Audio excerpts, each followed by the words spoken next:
Good evening, everyone. I will call this meeting of the Albany Housing Advisory Commission to order, and I will read the land acknowledgement. The City of Albany recognizes that we occupy the land originally protected by the Confederated Villages of LaShawn. We acknowledge the genocide that took place on these lands and must make strides to repay the moral debt that is owed to this indigenous people, specifically the Ohlone tribe. We thank them for their contributions, which have transformed our community and will continue to bring forth growth and unity. The City of Albany commits to sustaining ongoing relationships with the tribe and together build a better future for all that now make this their home. Could we please have the roll?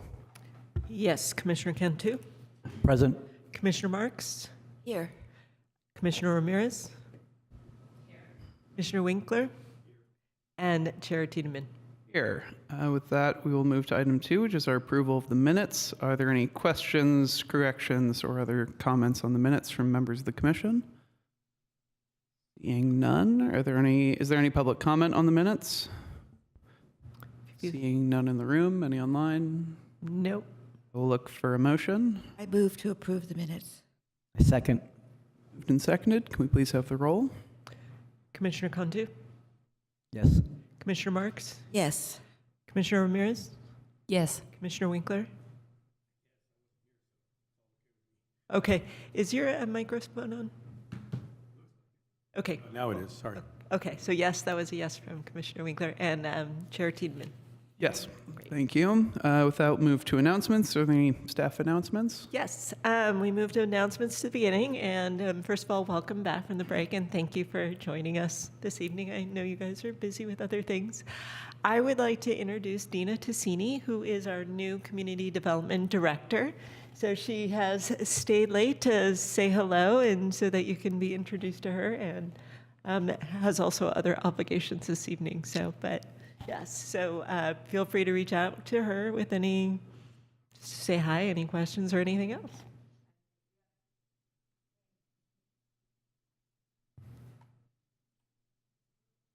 If you do have any questions, please feel free to reach out at any time. I'm so happy to be here, very thrilled, and thank you, Leslie, for introducing me. Thank you very much for joining us tonight. The only other announcement, I emailed you all, but just so it is on the record, our next meeting in October will be on Thursday, October 16th. So thank you all for your flexibility, and I was really happy we found an alternative date that you were all available for. So again, Thursday, October 16th, and we'll announce it. It's on the end of the agenda as well for our next meeting. And that is all the announcements that staff have. Thank you very much. Are there any announcements from commissioners? Seeing none, we will move to public comment on good of the order. This is for persons willing, hoping to address the commission on an item that is not on our agenda. The speakers will be limited to 3 minutes, and the Brown Act, which is California state law, limits our ability to take up or discuss items that are not on the agenda, so they will be referred for future comment or answered briefly by staff. Are there any members of the public who would like to speak on items not on the agenda currently? Ahead. And this and all comments, please address your comments to the commission. We'd like everyone to feel comfortable making their comments to the council.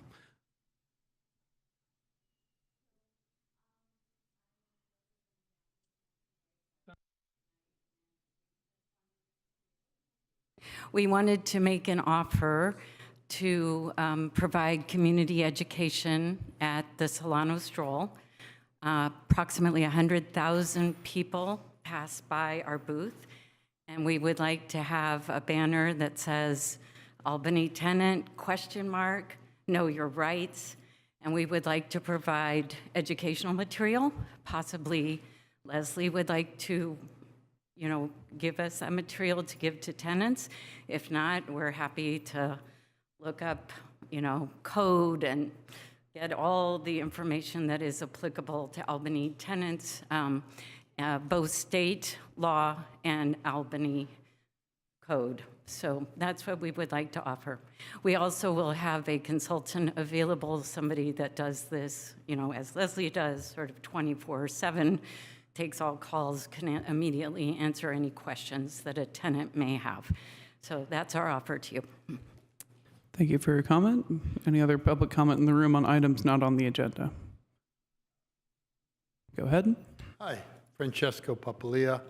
I'm a local realtor, and just to follow up to what Elaine said, I recently had a rental listing in Walnut Creek. We signed the listing last month.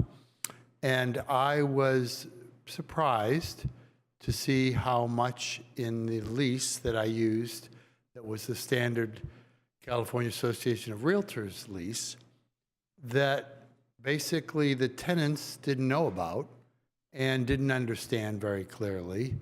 And I had to kind of explain a lot of the basic things to some of the people who were there, including most significantly the one about security deposits, in which my property owner, who wanted to have a 2 months deposit, and they're allowed to because they only own 2 or fewer units for rent. And so they're exempt from the limit of the 1 month's deposit. Why do I bring this up? Because one tenant actually, because I put this in the Zillow listing, and one tenant emailed me about that and said, no, I didn't think you could do that, very politely. And then luckily I was able to just text him the text from the law about that. So the point of all this is that there's just a lot of misinformation out there, or lack of information, because there's so many rules. I mean, I have a hard time keeping up with them.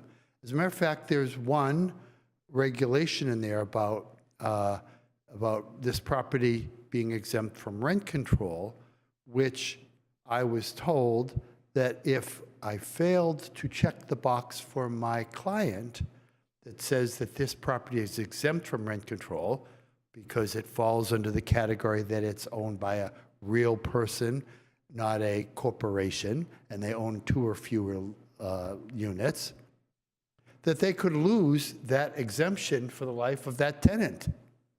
I mean, because a box was not checked, they could lose their rights or their exemption because of a lack of a check. Not like, oh, you forgot this, then therefore you can then now check the box and let the people know about it once made aware of it. So the idea that, and I know this rule, and so I did it properly, but there are so many small property owners that could easily make clerical errors. And why am I bringing this up? Because all new regulations just make it harder for them. Thank you. Thank you for your comment. Is there anyone else in the room wishing to comment on items not on the agenda? Go ahead. Hi, I'm Dawn Kawamoto. I'm a Albany landlord and also a resident here. I had a question. Is the city sending out a survey to people, to renters, about renter rights? Because from what I understand, there's been these flyers that are being posted on people's doors, and it's not clear if that's coming from the City of Albany or not. We'll answer all the questions after public comments. Done. Okay, thank you. Thank you for your comment. Is there anyone online who would wish to speak on items not on the agenda?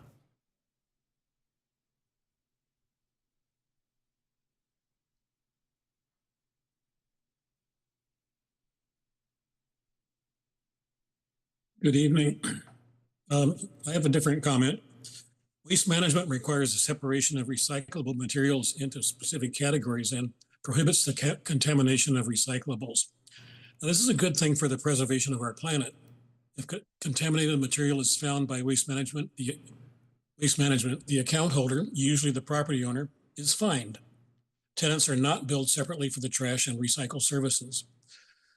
There are not separate containers for each tenant. Consequently, tenants don't care where they throw their waste, and contaminated material in recycle bins is a regular occurrence. Account holders cannot control this no matter how many attempts are made to educate the tenants. I think the city needs to work to correct this injustice, and I believe the HAC needs to look into this unjust situation. So I request that you consider that at some point in the future. Thank you. Thank you for your comment. Are there any further comments online? No. Thank you. I believe there was a question about if there's any survey coming out from the city. Answer. Correct. So I am not aware. I know that community development has not sent out a survey. We have regular check-ins with our social services group as well, and they didn't mention it. So at this point, I'm not aware that the city sent out a survey. I will double check tomorrow with our social services group, Albany Cares, to see if they have sent out a survey.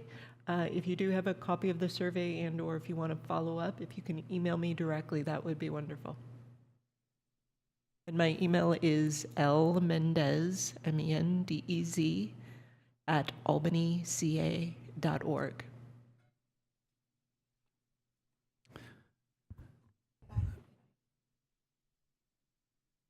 I wanted to respond. I know that there is a group trying to form an Albany Tenants Union, and they have been passing out surveys. So there is a group that is passing out surveys to tenants in Albany. Thank you.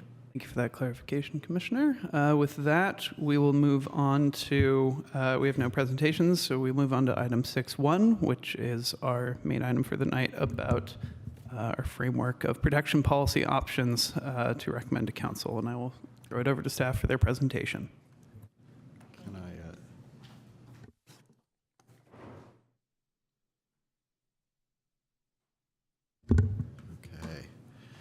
I, good evening, Chair Tiedemann and members of the commission, members of the public. My name is Chris Hess. I am a consultant on housing matters for the City of Albany. I've been working with the HAC, the Housing Advisory Commission, around tenant protection matters for about the last 6 months. We're here this evening with, I think, a very important meeting. This is a real culmination of work that this body has been doing for the last 6 months to try to wade into some of the very technical and challenging issues around tenant protections. And the very important task that we have tonight and at our next meeting is really to try to fulfill the City Council's mandate for this body to distill what it is that the community and the commissioners believe that the city should be doing. In line with that, we're going to be trying to come forward talking about the 3 kind of major areas of policy and regulatory matters that the city could consider. Those 3 areas are discrimination and anti-harassment, just cause for eviction, and rent stabilization. And we will be looking for a vote on these areas in order to forward a policy framework that we want to recommend that the City Council look at, which the staff will be presenting potentially early in the next calendar year. I'd like to make a distinction here between regulatory policies, which we'll be discussing tonight, and program ideas, which we will be saving for the next meeting. We've regularly talked about policies being a very important aspect of tenant protection, and also issues like information, education, and enforcement. In general, tonight we're going to be speaking about the regulatory policy ideas. So those are things that would be changes to the local law. They could be adopted by City Council, and they would result in some kind of enforceable requirement for property owners and renters. Along this line, you'll be hearing a group of options for policy regulations that staff have compiled from our meetings, trying to find things that may have generated some amount of discussion, interest, and potential consensus in our work over the last 6 months. We really want to note once again that these votes are clarifying for us. They're for creating a framework. This is not a draft ordinance. This is just about gauging support for inclusion in a policy framework that City Council could consider. We distinguish that from things that we're actually talking about in the next meeting and not tonight, which are program ideas. Some of those education and enforcement matters, things that may be implemented not through City Council or through ordinances, but through maybe administrative regulations, changes to the rent review program, legal assistance, things that might be able to be piloted through partnerships with nonprofits, and maybe adjusted more easily and be at a smaller scale. So again, we're going to recommend that those issues be discussed at the next meeting. So for what we're going to try to accomplish tonight, as I said, we've identified a certain group of policy items that appear to generate potential consensus and may have some feasibility of implementation in our city. This is not the full realm of tenant protections or issues that could be considered. And we would welcome that additional policies can be raised during the public comment, and that commissioners may motion and obtain a second in order to add additional items for consideration. We're going to be asking that the commissioners consider each policy category in order and conclude with a vote on each category for inclusion in the policy recommendation to council. Now, it's especially important here, I think, to note that there could be some items that one of the commissioners feels they agree with, but doesn't agree with the entire package, and that is very noteworthy and will absolutely be going into the report. We are very interested in nuance, and if you wouldn't support this item, what you would support, and that will all be captured and is all very valuable feedback for the staff as it moves into the phase of talking to the City Council about what the HAC has come up with for this year. So very briefly, for the benefit of the public that may want to comment, we won't get into this in too much detail, but I do want to show the things that we've identified that we definitely will be talking about. In the policy bucket of anti-harassment and discrimination policies, we'll talk about the options as follows. Explicitly protect non-nuclear, non-traditional, and multi-generational families from harassment and discrimination. 2, explicitly prohibit retaliation against renters for engaging in specific tenant organizing activities. 3, define harassment to include any threat to report a renter to immigration authorities and/or any unnecessary demand for proof of U.S. citizenship. And 4, define harassing behaviors to include refusing lawfully offered rent, failing to provide or threatening to withhold required repairs, repeated or excessive entries into a rental unit without proper notice, and interruptions or shutoffs of essential services such as water, heat, or electricity. Then, in the area of just cause for eviction policies, we will be discussing the following. 1, eliminate the sunset date for California just cause for eviction protections. 2, lessen or remove the minimum tenancy requirement for just cause for eviction. 3, including units exempt under AB 1482, the state legislation, which exempted single-family homes, newly constructed housing, et cetera, in just cause requirements. The city would be extending those to those unit types, those just cause requirements to those unit types. 4, require property owners to file eviction notices with a designated city department. And 5, require owners to maintain a valid business license and unit registration as a condition for pursuing an eviction. And finally, rent stabilization policies we will consider tonight are 1, eliminate the sunset date for California rent stabilization provisions. 2, cap annual rent increases below the state limit, establish a process to petition for higher increases based on a fair rate of return. 3, expand rent stabilization coverage to units not included in AB 1482 and SB 567, but those that are legally eligible by state law under Costa-Hawkins. 4, to limit rent increases to once a year. 5, to prohibit rent increases in the first year of tenancy.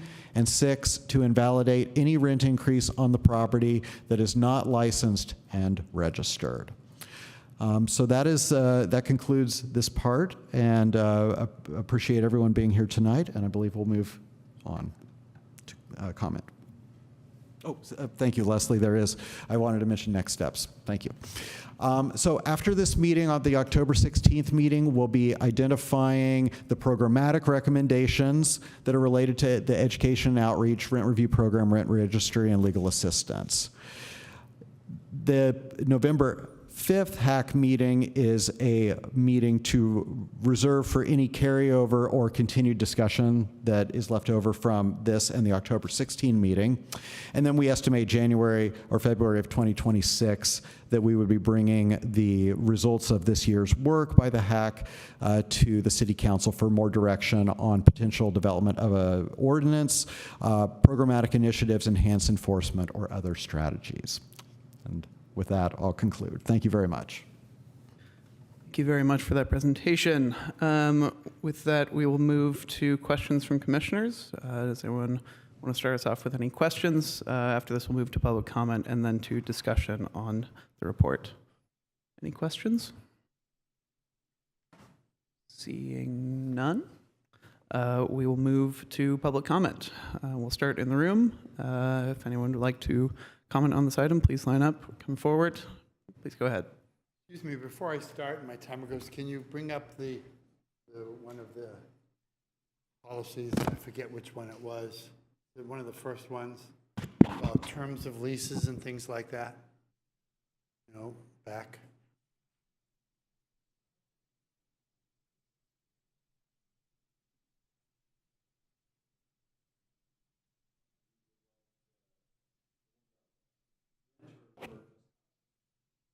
Yes, here. Okay. I'm totally confused by this. Limit rent increases to once a year. Prohibit rent increases in first year of tenancy. Does that not, I mean, I find that very confusing. What's do you know what a lease? A lease has a term. So if you have a lease that has a rent in it, you can't raise the rent. So why is that up there? I mean, term, okay? Limit rent increase to once a year. That's, I'm assuming, for carryover years, if they do it. Well, the state law has we have a state law that says you can't do it. You can do more than once, but you can't do it more than the maximum allowed. So why do we need a new layer of confusion for everybody? So now we have to have a master's program in state definitions of rent increases once a year versus, I mean, it's mind-boggling why. So can you answer those questions? I mean, I understand that you want to do the number 4, but number 5 doesn't mean anything unless there is no term, which is the definition of a lease term, you know, your length. Now, invalidate any rent increase on property that is not licensed and registered. I came here months ago trying to get you to do something about outreach to get all those people registered, because what we have is a group of people who don't know what they're supposed to do because they don't have a license. And if they get their license, there should be a city pamphlet that goes in and describes everything. When you get your license, here's what you need to do, okay? Because then you can educate them.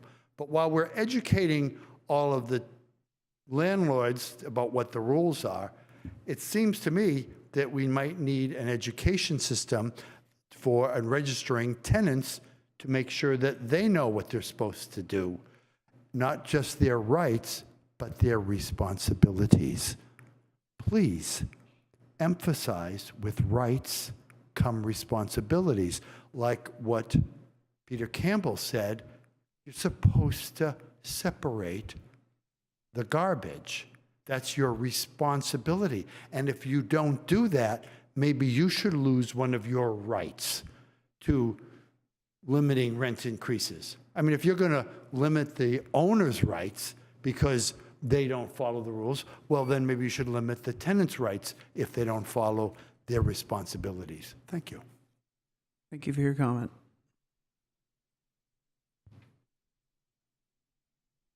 Hi, good evening. I just wanted to speak with regard to item 6. And there's another place as well where it says not licensed and registered. So I believe the city has sort of ascertained that about 25% of property owners don't have licenses. Is that correct? That's my recollection. So if that is correct, then basically you're subjecting all of us who are following all the rules, who come in and pay our business licenses, that do everything properly. We're going to be subjected to all of this. And the 25% or 1/4 of the population that's renting out their homes, their condos, or what have you, who are unregistered, are going to carry on as they always have. I mentioned before that I worked for the census, so I went door to door. So I know that there are a lot of renters that are in places there that are, in fact, not on the books. So I think it's just unfair, for lack of a better word, to put all these additional regulations on the people who are, in fact, trying to follow the law. And the rest of them are just clearly going to slip through the cracks, as they always have. There are ways to track them down, but it will take some work on the part of the city. Thank you. Thank you for your comment. Are there any further comments in the room? Seeing none, we'll go online.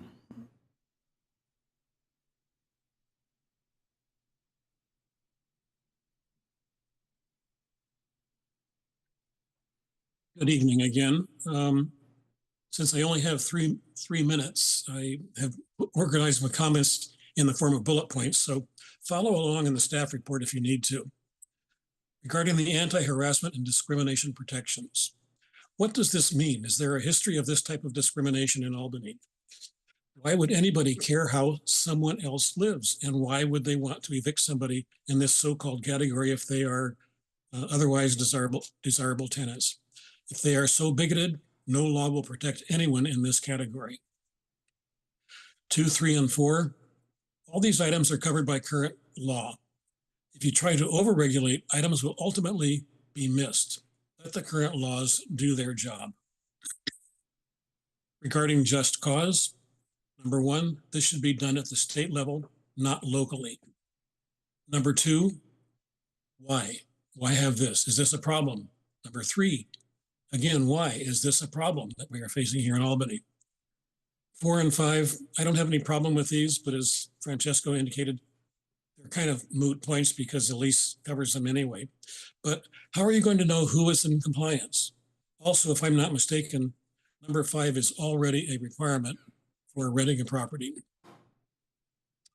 Finally, in rent stabilization, number 1, this item should be done at the state level, not locally. Secondly, why do this? What is a fair rate of return? I certainly would like to know what a fair rate of return is in the eyes of those who are going to determine what that is. Third, this should be done at the state level, not locally. And 4 and 5, I think these are reasonable points, but why should this be mandated? Is this a problem? Once again, who knows? Nobody knows if these are problems or not. And 6, how do you propose determining who is registered and who is not? How can you regulate someone when you don't even know who they are? So I hope you will address all of these concerns that I have and that you should have also when you are making your deliberations. Thank you very much. Thank you for your comment. Any further comments online? No. Thank you. Any further comments in the room? This is the chance to comment on our main agenda item for the evening. Seeing none, we'll move back for deliberation. Well, before that, there was a question that I wonder if staff can add some clarification to, specifically about, I believe it was points 4 and 5 on the rent stabilization measure. Can you say a little more detail about what those mean? Yes, happy to. Thank you for the question about that. So in regards to limiting rent increases to once a year, state law actually allows a landlord, as the commenter mentioned, to increase the rent 2 times in 1 calendar year, so long as it doesn't exceed the state limit. There have been other localities that have reduced that to 1 time a year. It is generally, considered an issue of timing of rent changes, not a rent stabilization matter, and thus it can apply to a very wide variety of units, not just those that are exempt from Costa-Hawkins, and something that some neighboring communities have done. In regards to prohibiting the rent increase in the first year of tenancy, again, the commenter is definitely right that in most cases, the lease is a 12-month lease, and thus the time to increase the rent would be upon the ending and renewing of that contract. Not every residential lease is a 12-month lease, though, and so for those that might start out as a month-to-month arrangement or a 6-month lease or something like that, that would be a measure that would maintain consistency for that renter for the full 12 months. Thank you for those clarifications. That will we'll start deliberation. Some notes on the process here. As was mentioned earlier, we'll go through these in their buckets. We'll take them sequentially as they appear in the report. And we will have chance to discuss each point. People can discuss if they have any additions to the language, anything they'd like to remove, any clarifications or other thoughts. And we will vote on each bucket for inclusion as a framework to go to council for their deliberation. And as mentioned, we'll require a motion and a second to include any new items not included already. With that, we'll start with anti-harassment and discrimination policies. And I will see if anyone has any thoughts to start us off of any thing they'd like to add, clarifications, language they feel uncomfortable with, anything like that.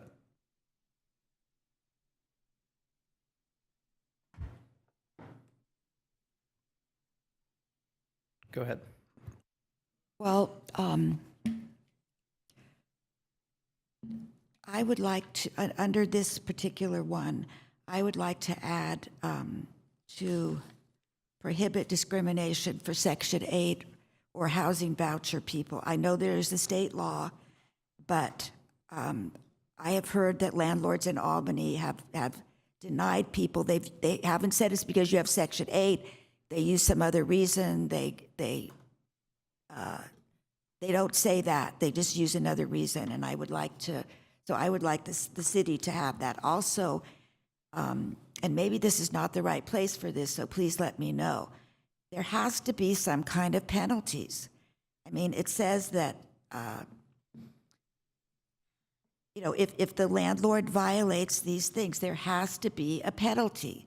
And I have no idea what the penalty should be, what's effective, what's not effective, but not having any penalties has not worked in Albany so far. When Elaine said 25% of the landlords weren't registered, I think it's only 25% of the landlords are registered. The numbers that you gave out a couple of months ago, Mr. Ness, that's what it said to me. Only 25% of the landlords in Albany are registered. So when APRA, you have your information booth at the Albany Stroll, don't say just, are you a tenant? You should say, are you a landlord? And educate the landlords also on what they're... Okay, thank you. I appreciate that. When the landlord, I would like to see, I don't know where or how penalties should be done, and I don't know what they should be. I just think that we haven't had any penalties. There's been no consequences. Maybe consequence would be a better word for a landlord that does not follow the policies.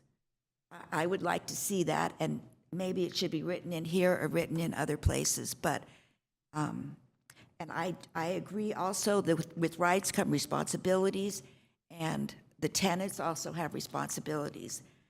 We're not talking about those right now. We can talk about them at some time, but I absolutely agree. Tenants have responsibilities that go along with their rights. But we're talking about the landlords now, and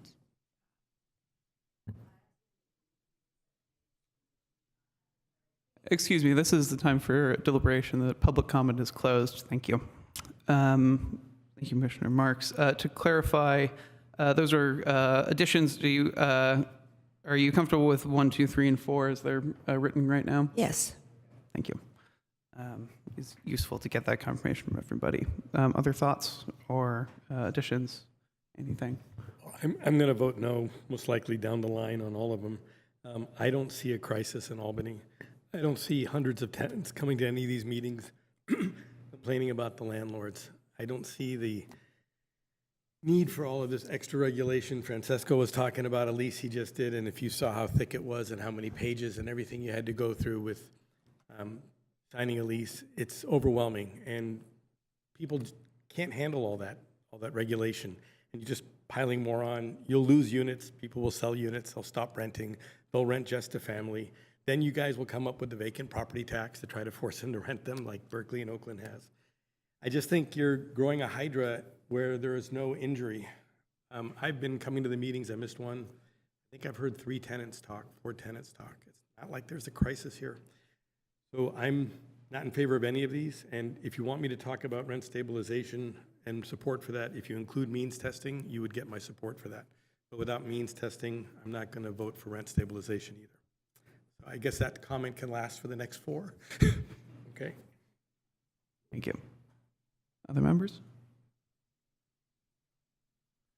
I will add that I would largely agree with Commissioner Marks' comments of adding prohibiting discrimination for Section 8. Would also add, I think this is sort of implied by this one, but I would love to make it explicit of outlining specific harassing behaviors.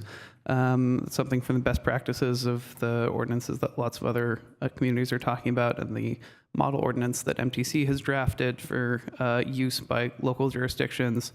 That one is important for things like this because the teeth of anti-harassment measures and the reason that they do not work at the state level as they're currently written is because they are very hard to prove for tenants who have suffered them because they are not defined by the state. It is the court.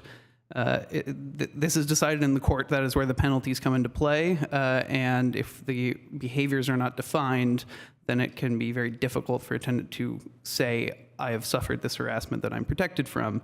So the main utility is defining those specifically. So I would add that as a bullet point. As for the penalties Commissioner Marks mentioned, I think that can also be defined similar to how it is in state law. There is a defined penalty if you are found guilty when there is a dispute in court when this happens. So that would be how penalties would usually happen. Love to hear from our commissioners about any additions, but also if you are comfortable with the 4 that are suggested or anything else. I just wanted to express support for making explicit, penalties or consequences for violating some of these policies. I'd like to thank Commissioner Winkler for what he had to say earlier. I wouldn't say that just because people don't show up to a meeting or just because we don't hear from people, renters specifically, doesn't mean that there's not problems out there.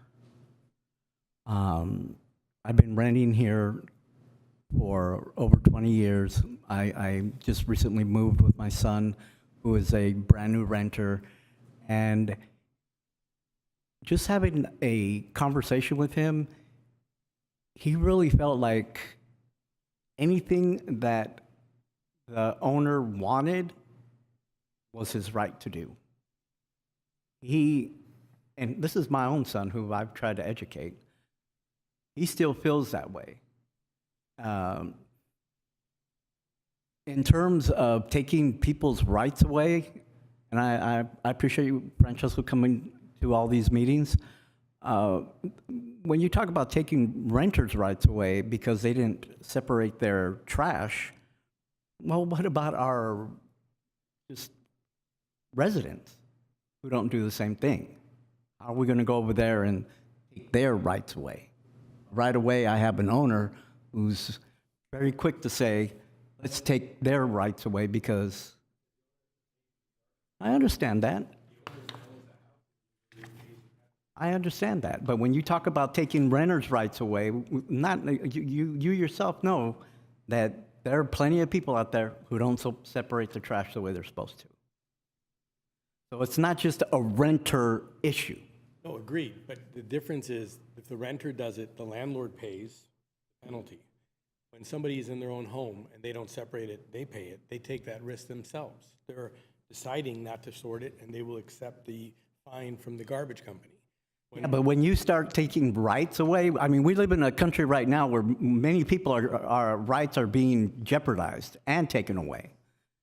So we want to do that here in the city of Albany? I think what Francesco is trying to say is if the tenants aren't going to sort the trash, why should the landlord be penalized for it? I understand that. Then something you should, but when you talk about, he didn't say that. He said taking their rights away. That's what he means. No, you're speaking for him. You can't do that. I'm sorry. I also think that it could be under a just cause for eviction. Just cause for eviction could be not repeatedly not properly doing your garbage. If the landlord's being fined for that, they shouldn't be fined for. I don't think they should be fined. No. And the tenant needs to know that is their responsibility. And like I said, you could write it into a just cause for eviction clause, that separating the garbage is part of their responsibility, and if they repeatedly refuse, that they can be evicted. But Margie, to enforce that, you almost have to have cameras on the garbage area. You know, I Okay. mean, it's like we're talking about a police. Well, I I'm think saying, it just gets a little I'm extreme. assuming that it doesn't get enforced unless you get a letter from the garbage company. I mean, I'm not going to be looking at my garbage or anybody else's. I assume that if there's an infraction, the garbage company lets you know. And that's how the landlord finds out, and that's how the landlord gets a fine. I'm going to try and bring us back onto, that's okay, I appreciate the discussion, onto anti-harassment discrimination protections. Though I appreciate the nuance for the discussion. So are there any other thoughts on the policies that are included right now or the policies that are suggested? If not, I will move for the inclusion of an additional bullet on specifically prohibiting discrimination for Section 8 vouchers, specific on defining penalties in court for violations, and for defining specific harassing behaviors broadly. Is there a second to include that? Second. It's been seconded, which I believe is our process for adding things. So I will now move to vote on the framework for anti-harassment and discrimination with the 4 existing bullet points, as well as the 3 that were just added as a framework for council consideration. Do I have a second for that motion? Second. Moved and seconded. Could we please call the roll? Commissioner Cantu, Yes. Commissioner Marks, Yes. Commissioner Tiedemann, Yes. Commissioner Ramirez, Yes. and Commissioner Winkler. No. Thank you very much. With that, we'll move on to just cause for eviction policies. Does anyone want to start us off? Go ahead. Yeah, I wanted to express some concerns about a couple of the line items. On the lessening or removing minimum tenancy requirements, one concern I have is around, because I understand that places like, I think it's Berkeley, that it starts the just cause protections starting at the first day of tenancy. And I'm concerned about short-term rentals that are specifically being short-term, such as Airbnb. We want to make sure that we're really protecting our community residents, not, transient or, whatever, tourist or anybody else. So that is a major concern for me. I feel very, very uncomfortable with that. The second item is around the inclusion of units exempt under AB 1482. I think I would want to make a distinction between corporate landlords that have several, multiple units versus the more mom and pop, landlords. For example, the families that might have an ADU unit that they would want to rent, or the family that may want to rent out for a year. I mean, we are in the neighborhood of the UC Berkeley, and there's just a lot of professors that are here, and they may want to they often, I know several families, including myself, that we have taken a year abroad, and just making it so. Having all those restrictions on those type of families will make it very difficult for families to want to rent out. I'm especially concerned about ADU units, where I have an ADU unit. We don't rent it out. We will never rent it out because it doesn't even have a bathroom. But I would want to feel really comfortable with the family that is basically sharing our patio and that sort of stuff. So I know of a lot of families out there that are renting their ADU units, but just not having the flexibility to just having so many restrictions on what they can do with their property, I think would make it less likely for them to rent out their properties. We're in a community where I think we've already, it was already established in one of the earlier reports, that there's just not a whole lot of vacant land. There's just not a whole lot of possibilities to construct new properties. So, one of the only options is to increase density. And I know there's been a lot of efforts in the state, nationwide, to look at micro housing or ADU units, but I am concerned about having a lot of requirements, especially for just mom and pop landlords. So. Thank you for that, Vice Chair. To maybe get towards addressing some of those, I wonder, would it address that for the lessening the minimum tenancy to add something saying this should not be construed to apply to short-term rentals like Airbnb? At the very minimum, Does this apply to short-term rentals? So far, this doesn't apply to anything, because that's what we're trying Right, to. okay, So that's yes. why what we're asking Okay, from you yes. is kind of a broad vote, and that's also why we're asking you for the further details that you're providing, because this is really valuable information, feedback.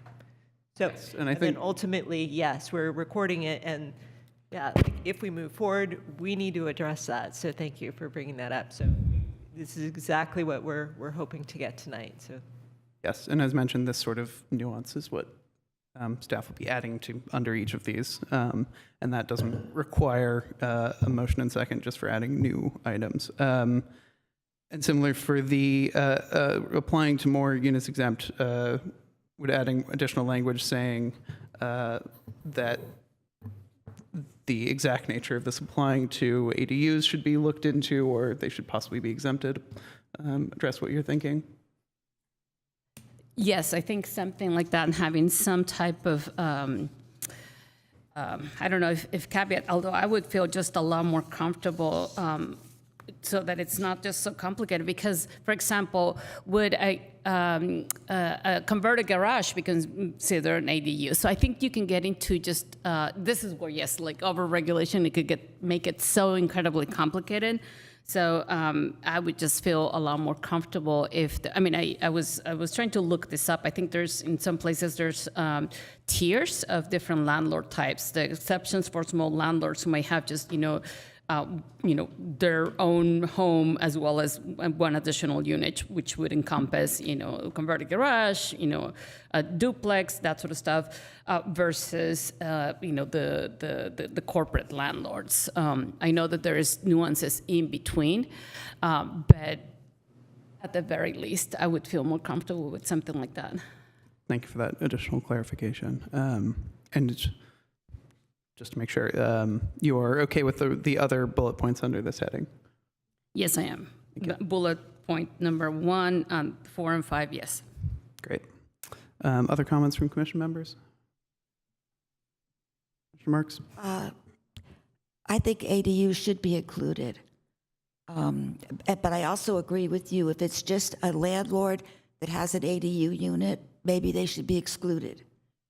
I think we could look at that. Because I think in Albany, the growth that we're going to see in housing is ADUs. We don't have land to build. So, if the city would do a thing to encourage people to build ADUs, any kind of tax break or something, I think that's where we would see growth in housing in Albany. And we need to encourage that. We need more housing here. And ADUs could be a way to do that. But I think they should be included. The short-term rentals, right now, I think Albany taxes them 12% a day.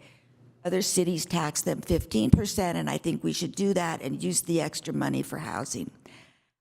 Because short-term rentals are taking rentals units off the market for renters. And maybe they're doing that instead of having, that unit on the market as a rental. So I think we need to look into the short-term rental situation also here in Albany.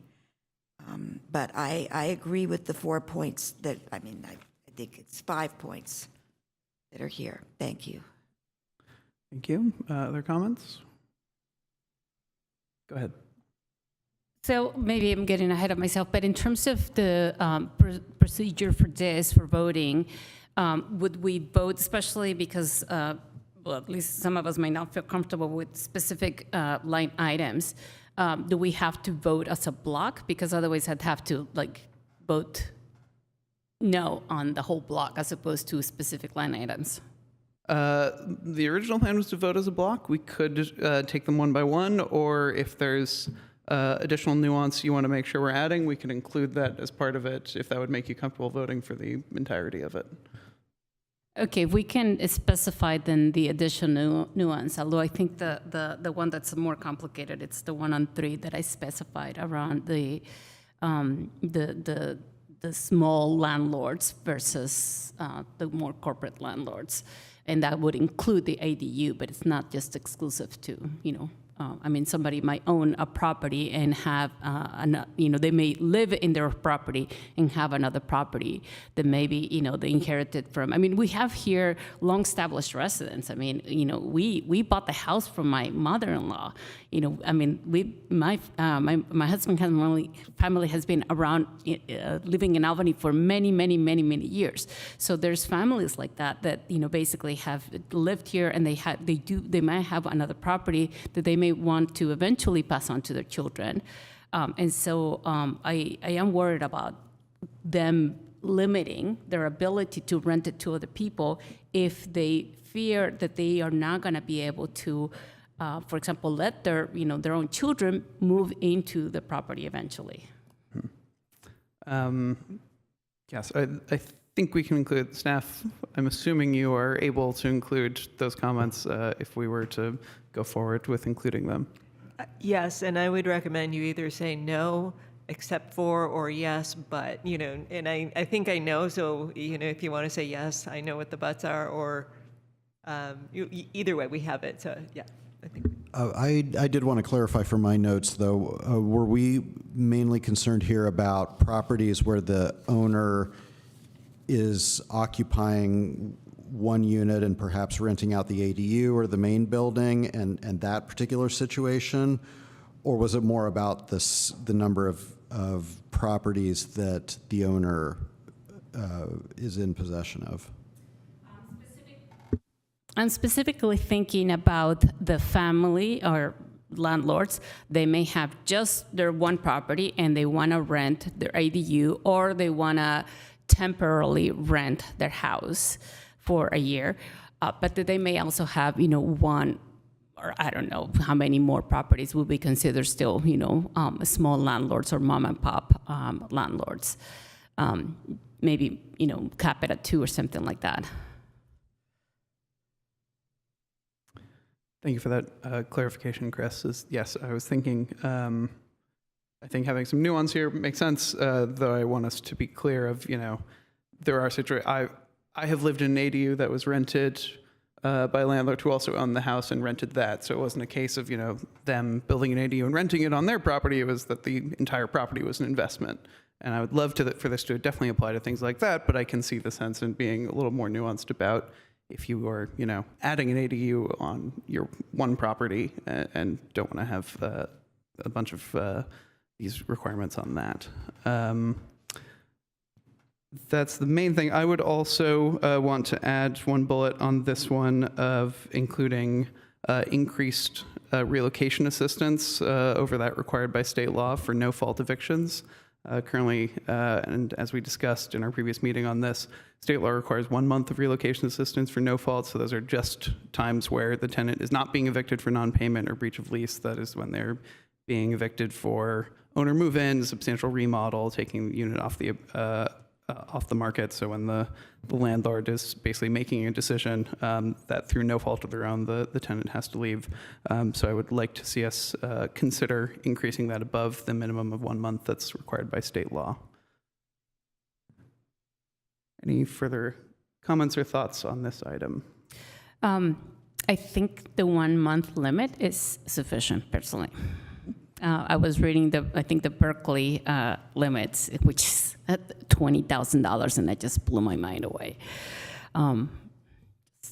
That seems absurd.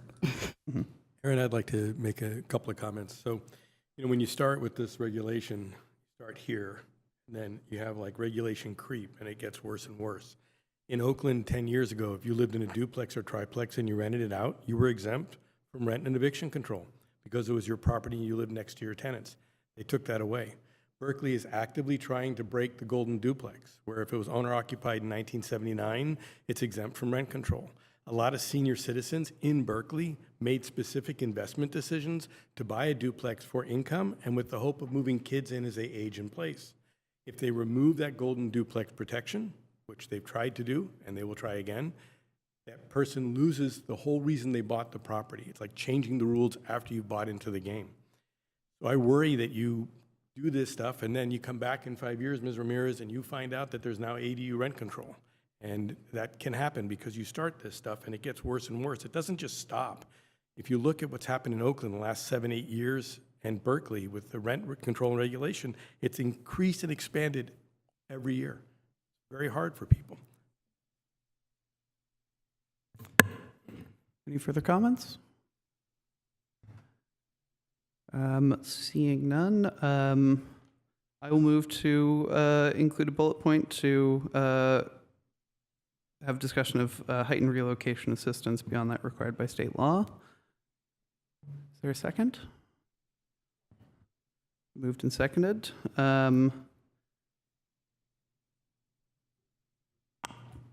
Vice Chair, would you prefer to take these one by one, or would you be comfortable taking these as a bucket with that addition as well as the addition of the comments that you made earlier? Yeah, I think it would be simpler if we just take it one by one. So I will move the bullet point number 1 under just cause, which is the elimination of the sunset date for California just cause for eviction protections. Is there a second? Second. Will please call the roll? Commissioner Cantu? Yes. Commissioner Marks? Yes. Commissioner Ramirez? Yes. Commissioner Winkler? No. Chair Tiedemann? Yes. I will move item number 2, which is the lessening or removing of minimum tenancy requirements with the additional language and nuance suggested by the Vice Chair around being careful about short-term rentals. Is there a second for that? Moved and seconded. Okay. Please call the roll. Commissioner Cantu? Yes. Commissioner Marks? Yes. Commissioner Ramirez? Yes, as long as there is a stipulation to make sure that the short-term rentals do not get, are not covered. Thank you for that clarification. Commissioner No. Winkler? And Chair Tiedemann? Yes.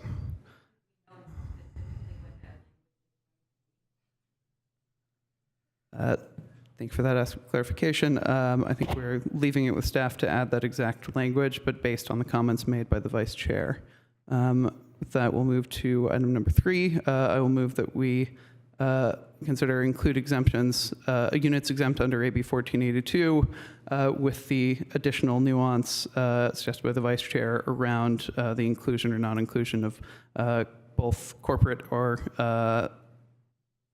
individually owned units and ADUs and JDUs. Is there a second for that? I second. Thank you. It's moved and seconded. Could we please call the roll? I'm sorry, was that Commissioner Marks? Yep. Ramirez? Yes. Commissioner Cantu? Yes. Commissioner Marks? Yes. Commissioner Ramirez? Yes, with the caveat that there should be some type of exemption for the primary, I don't know what the language, I need help here, but that makes a distinction between landlords who own one or two residences versus the landlords who own multiple properties. Thank you for that clarification. And including the ADUs, families who own an ADU in their house, they should be exempted.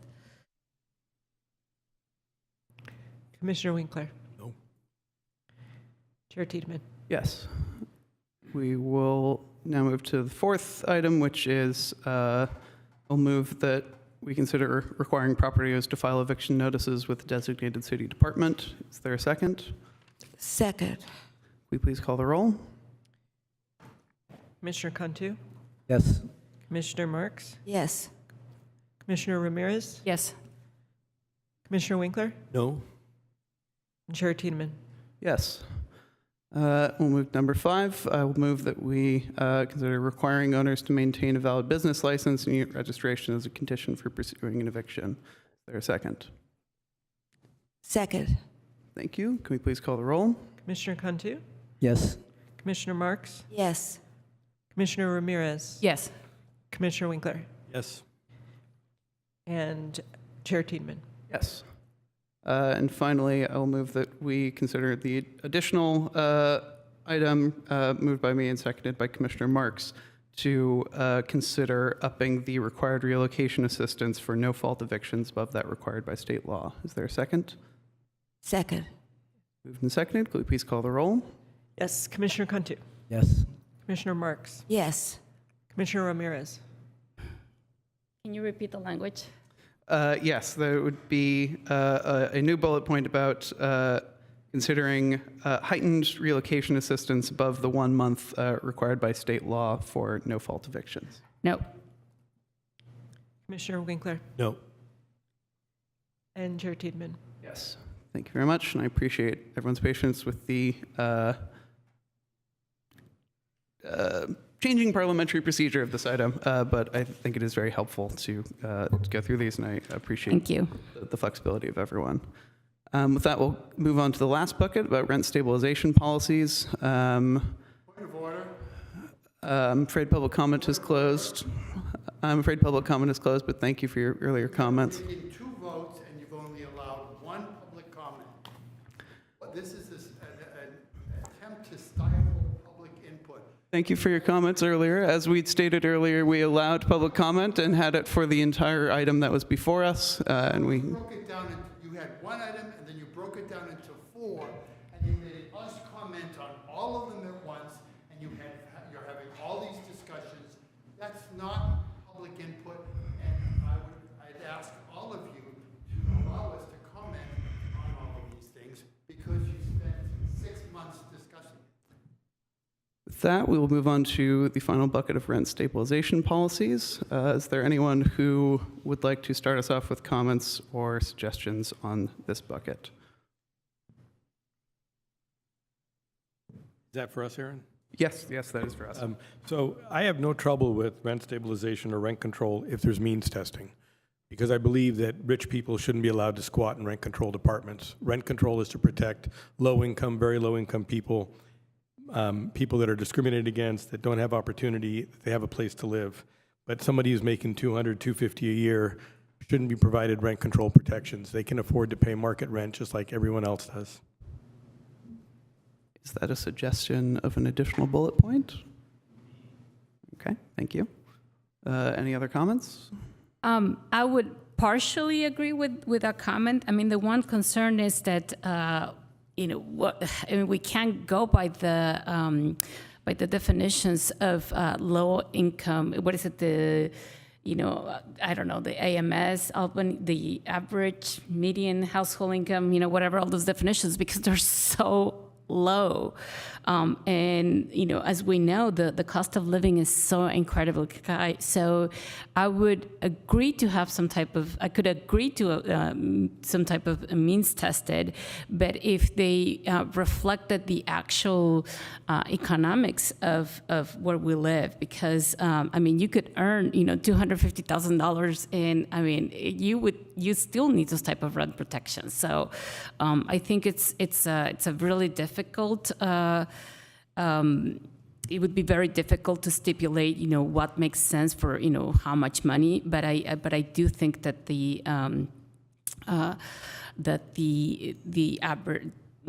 average median household income definitions that are currently being used right now by the state and at the federal level, they're just too low, and they don't accurately reflect the current conditions.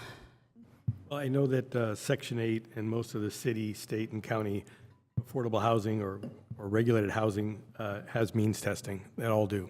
Section 8, you can't get the voucher unless you qualify.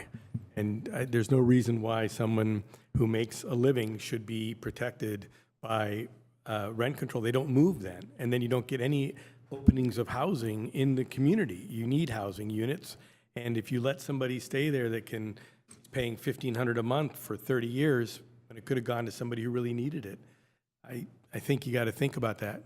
I would support the rent stabilization if there's an agreement that means testing is considered. Otherwise, I would vote no. Other comments? Go ahead. I'm absolutely opposed to means testing. I feel like given the situation that we know in Albany right now, we already have a kind of means testing. 53% of households are renter households.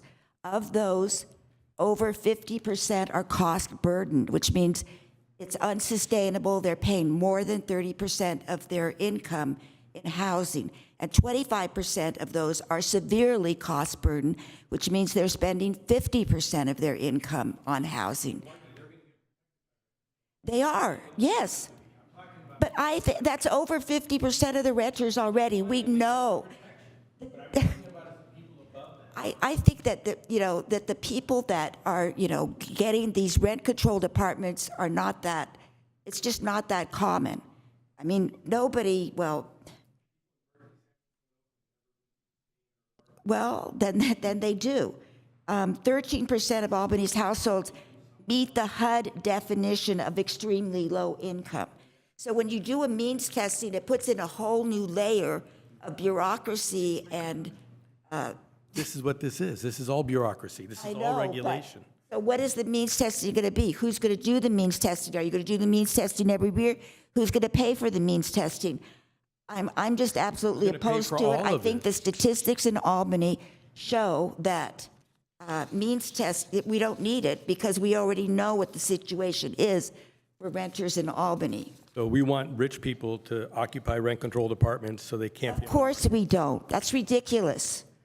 Well, the only way to do that is looking at the renters in Albany, I don't see a lot of rich people renting in Albany. And I want to talk about, I really think we need to base rent increases on CPI. I've passed out a sheet of paper that says allowed rent increases in Bay Area cities. Alameda, the allowed rent increase until August 2026 is 1%. This is based on 70% of change of the CPI. Berkeley, 2.1%, 65% of the CPI. Oakland, 0.8%, based on 1% of the CPI. Richmond, the increase is 1.62%, based on CPI. San Francisco, 1.4%, based on CPI. So I think that the rent should be based on CPI, that is the best way to do it, the easiest way. It's based on the economy and what's happening with the consumers. And that, I'm sorry, I have a couple extra copies up here, I'm sorry. Thank you for bringing extra, Commissioner Marks. So I feel like the means testing's already been done. The government's done it. We don't need to do it again. So Other thoughts and comments? I just want to make sure that my notes are accurate here. Is it that you're looking for the rent to be limited to the CPI for like the prior year, the rent increase? Yes. Okay. And I think I'm looking at a percent of CPI, not just the CPI, a percent of the CPI. Okay. Okay. Which would be, do you have something in mind? Well, I would like 60% of the change in CPI, but Yes, and I note that the language now mentions this, but it's good to have the additional detail around both the other practices and specific goal of having it be a percentage of CPI. So I think that can easily be included in the language.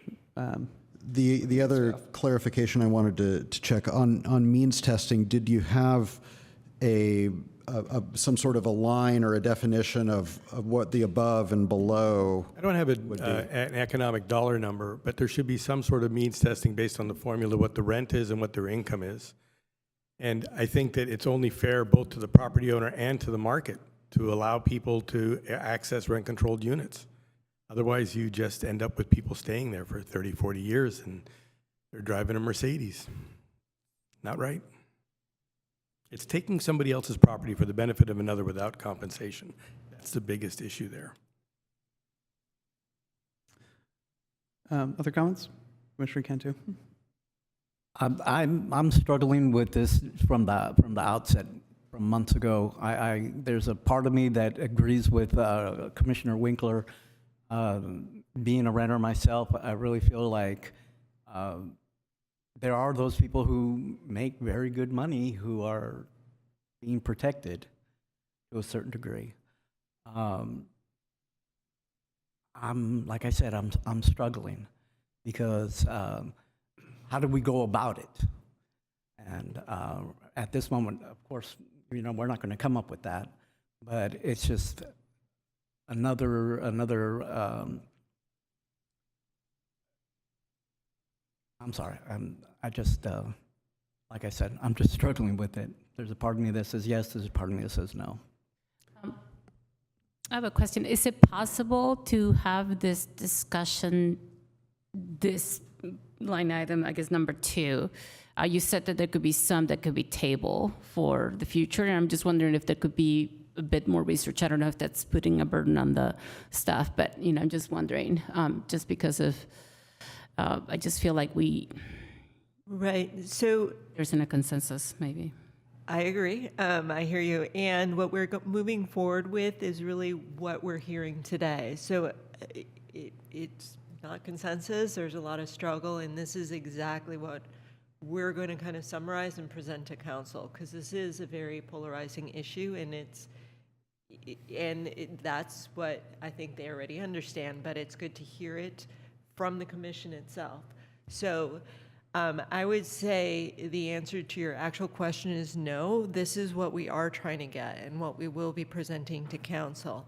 And when we do present this, because this isn't really a zero-sums game, that's the information that they will be using, as well as public comment during the hearings at council, to make the decision on how they're going to direct staff to move forward. So I don't expect a lot of this to be, this is a broad framework of policy recommendations and thoughts that we're passing on. If there are specifics, that's amazing, but what we're not deciding on are the specifics of any policy recommendation. We're hearing, Commissioner Winkler would support this if there was means testing. We don't have to decide what that number is, but that's important information. So, yes. Thank you for that clarification, I Leslie. also just comment a little bit on, Margie, this is really good information, what you provided on the rent increases. And I just want to draw your attention to Oakland. I have property in Oakland, and 0.8% is $8 per thousand. That's a minuscule amount of money when the property taxes go up 2% a year, every year. And then you've got increased costs for insurance, garbage, and everything else that you're paying. I just want you to realize that increase doesn't cover the increased cost to the owner. So just understand that. okay, but I hope when the owner sets the rent that they're considering what the taxes are going to be, what the bait to its. How can you know what the taxes? Thank you. The time for public comment is closed. Margie,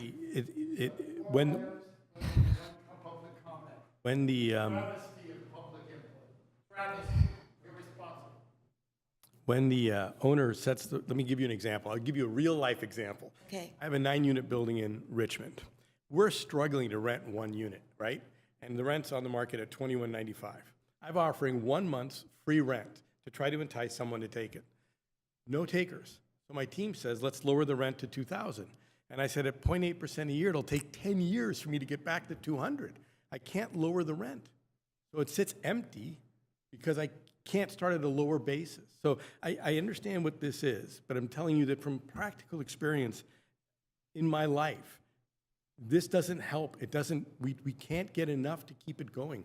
And you end up then sacrificing maintenance, you end up sacrificing services, things just start to change because you don't have the money to run the building.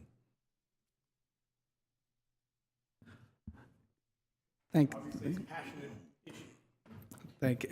appreciate everyone's discussion. I have some thoughts about the idea of means testing, but before that, I want to offer a way of considering it. I would say that, Member Winkler, if you want to suggest the inclusion of that item, and if it gets a second, we include it. I suggest we vote on that first, as it may affect your vote on subsequent items, if that's included or not.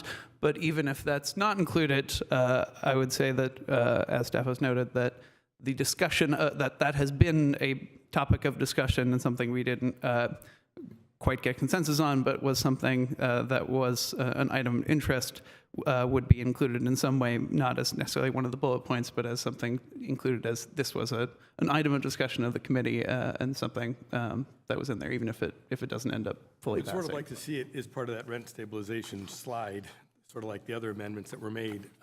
If you included it, you would have my vote on the rent I believe in rent control. I'm not against rent control. I'm against very low rental increases, and I'm against a lack of means testing. There are stories in San Francisco of guys that rented apartments near UCSF, became doctors, kept the apartment, live in Atherton, and used it to go to the symphony. It took that landlord 3 years and $75,000 to get them out. That's when a rich person is squatting in a rent-controlled apartment. It should have been open for other students at UCSF, not for him. So you have to watch out. You're setting up situations where people will take advantage of it egregiously. And if you means test, and everybody knows that, if they got means tested to a higher rent, they might move out. Wow, now there's a unit for rent in the market. You didn't have to build it. You didn't have to get LIHTC credits. It's there because he got means tested to a point where he bought a house or he moved into a condo. Just a way of creating fluidity in the market, I think. Can you tell me what cities have means testing that have rent control? None that I know of. So to give my thoughts on the mean testing, I appreciate the point. I am not as worried about these, what I would consider corner cases of the legislation. I think, as I mentioned, a lot of this comes down to setting the initial rent and then it increasing from there. I would also point out that these are not static numbers. The point of pegging to CPI is that it changes with inflation. So in years where there's more inflation, it is a higher rate that you can increase rents by. I would also say that possibly my biggest worry with adding means testing to this protection is that will result in fewer people who should be getting that protection, because as has been proven by countless social services programs at all levels of government in this country, when you add a lot of onerous requirements for people who are struggling or lower income, who often have a variety of competing concerns, have a premium on their time with childcare, working multiple jobs or things like that, it makes it more likely that they will not take advantage of those programs or protections that they are entitled to. We're seeing this with the protections that have recently passed, or the changes to social supports programs that have recently passed in the national legislature, where work requirements and other things like that, things that people would qualify for, are being added to kick people off those programs purely through administrative burden on people who are entitled to them. And income verification is difficult. It is invasive, and applying that to everybody who wants protections under a law that I think should be universal in Albany will result in a lot more people, I think, not having those protections who even under means protection should be having it. And that's what I would worry about. Those are my thoughts on that. Are there any more comments on this, or is there a motion to include a means testing bullet point? I make a motion to include a means testing bullet point.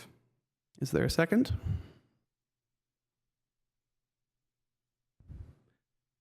Seeing none, we will move forward. Though I would say that even if that is not included, I throw it to staff to include that that was an item that we discussed a couple times when this came up. I would, unless, is there anyone who would like us to go through these one by one, or are we comfortable taking them as a bucket?